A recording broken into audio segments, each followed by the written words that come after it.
Viktor Emil Frankl, nacido en Viena a comienzos del siglo XX en el seno de una familia judía, llegó a ser uno de los hombres más carismáticos de esa época, no solo como médico psiquiatra, neurólogo y filósofo, sino también como persona, por su calidad humana, sus aportes científicos y su testimonio de vida. Creador de la logoterapia, considerada como uno de los modelos más importantes de psicoterapia existencial, se interesó profundamente por el problema del sentido de la vida, y cómo éste se puede ver afectado por experiencias tan traumáticas y dolorosas como las que él mismo debió enfrentar durante la Segunda Guerra Mundial, tras su cautiverio en los campos de concentración nazis. Luego de sobrevivir a esta devastadora experiencia, dedicó gran parte de su vida a difundir la logoterapia, utilizando este modelo psicoterapéutico, tanto en su ejercicio clínico como en su labor docente. Ayudó a muchas personas a descubrir y a reorientar el sentido de sus vidas.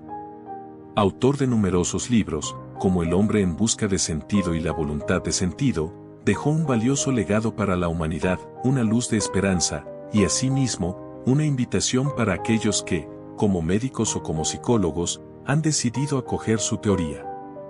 Valorar lo que de humano hay en el enfermo, y no solo la enfermedad que hay en el hombre.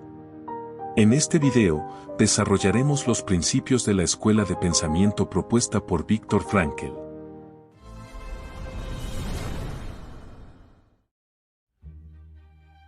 El punto ciego de la psicología.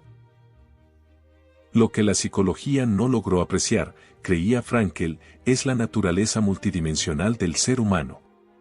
Él no negaba que la biología o los condicionamientos nos configuren, pero insistía también en que hay espacio para la libertad, para elegir desarrollar ciertos valores o un curso particular en la vida, o para mantener nuestra dignidad en situaciones difíciles. Frankl negaba que cosas como el amor y la conciencia puedan reducirse a respuestas condicionadas o al resultado de la programación biológica. Como neurólogo, estaba de acuerdo en que aspectos importantes del ser humano pueden compararse a un ordenador. No obstante, su idea era que no podemos ser reducidos al funcionamiento de una máquina semejante. Podemos tener problemas relacionados con el equilibrio de las sustancias químicas en nuestro cuerpo o problemas mentales como agorafobia, pero tenemos otro grupo de enfermedades, a las que él llama noogénicas, que tienen que ver con conflictos morales o espirituales. Estos no pueden ser tratados por psiquiatras convencionales, que pueden no enterarse de por qué una persona ha venido a verles. El paciente podría ganar más visitando a un sacerdote o a un rabino. ¿Podría la misma profesión que habría condenado a Juana de Arco como esquizofrénica, se pregunta Frankl, ser de fiar a la hora de realizar juicios sobre asuntos como la culpa, la conciencia, la muerte y la dignidad? Para Viktor la respuesta era negativa. La respuesta de la logoterapia. Frankl consideraba que su psicología era existencial, pero a diferencia del existencialismo de Albert Camus o Jean-Paul Sartre, que se asocia con el sinsentido de la vida, la logoterapia es básicamente optimista. Su objetivo es convencer a la gente de que la vida siempre tiene sentido, incluso si todavía no está claro cuál es. Puede que no seamos capaces de discernir un significado en situaciones difíciles o dolorosas hasta más tarde, una vez que hemos crecido como consecuencia de lo sucedido. El mayor logro humano no es el éxito, decía Frankl, sino el hacer frente a un destino inalterable con gran valentía. Una mujer moribunda a la que Viktor atendía en un hospital, petrificada por lo que estaba a punto de sucederle, llegó a darse cuenta de que su valentía en la muerte podía ser su momento más profundo. En lugar de una muerte temprana absurda, encontró un gran sentido en el modo que ella elegía para morir. Frankl defendía que el vacío existencial que la gente siente no es una neurosis. Se trata más bien de algo muy humano, que indica que nuestra voluntad de sentido está viva y despierta. Solía citar al novelista Franz Werfel. La sed es la prueba más segura de la existencia del agua. Responsabilidad y culpa. En una ocasión, Frankl dio una charla en la célebre cárcel de San Quintín. Los prisioneros lo amaban porque Viktor no insinuaba que fueran todos personas maravillosas ni decía que fueran víctimas de la sociedad o de sus genes. En lugar de eso, les reconocía como personas libres y responsables que habían tomado decisiones que les habían llevado a donde estaban. Reconocía la realidad de la culpa. A Frankl le gustaba decir que debería erigirse una estatua de la responsabilidad en la costa oeste del país para complementar la estatua de la libertad en el este. Vivimos en una época de relativismo que difumina los verdaderos valores y significados que existen independientemente de nuestros juicios. Pero al elegir vernos libres, con el tiempo, paradójicamente, nos encerramos en nuestras libertades. La conciencia moral.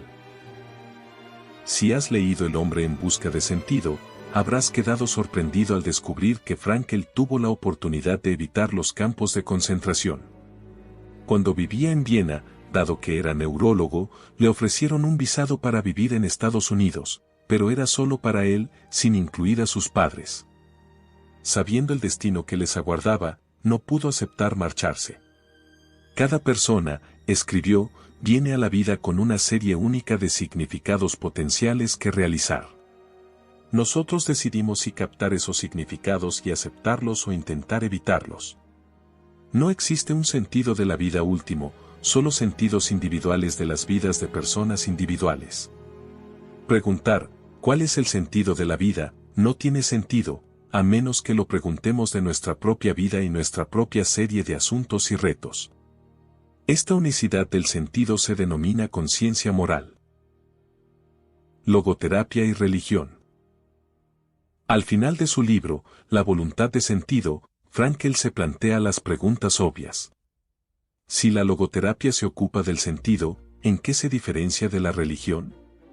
Su respuesta era que la religión se ocupa, por naturaleza, de la salvación, mientras que la logoterapia se ocupa de la salud mental.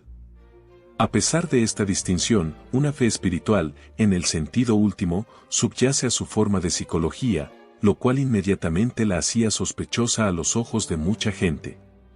Pero Frankl era doctor en neurología y psiquiatría y había sobrevivido a 2 campos de concentración. No era un místico ni un soñador. Que los seres humanos tienen una voluntad de sentido no puede negarse, aunque dudemos de que la vida tenga algún sentido último. Así como Freud escribió del impulso hacia el placer o el sexo, y Adler del impulso hacia el poder, Frankl creía que la voluntad humana de sentido era, por lo menos, una fuerza igual de importante en la construcción de nuestra identidad. Mientras que somos dirigidos por los impulsos, somos atraídos por el sentido, y aunque no negó que la biología o los condicionamientos nos influyen, insistió también en que había lugar para la libertad, o para mantener nuestra dignidad en las situaciones difíciles. Para Frankl, si la psicología tenía que lograr algo, debía tener en cuenta esta voluntad de sentido tanto como lo hacía con el placer o el instinto de poder. Deseo que este video te haya resultado valioso. En ese caso, sugiero que te suscribas al canal para ver más contenido de este estilo. Hasta pronto.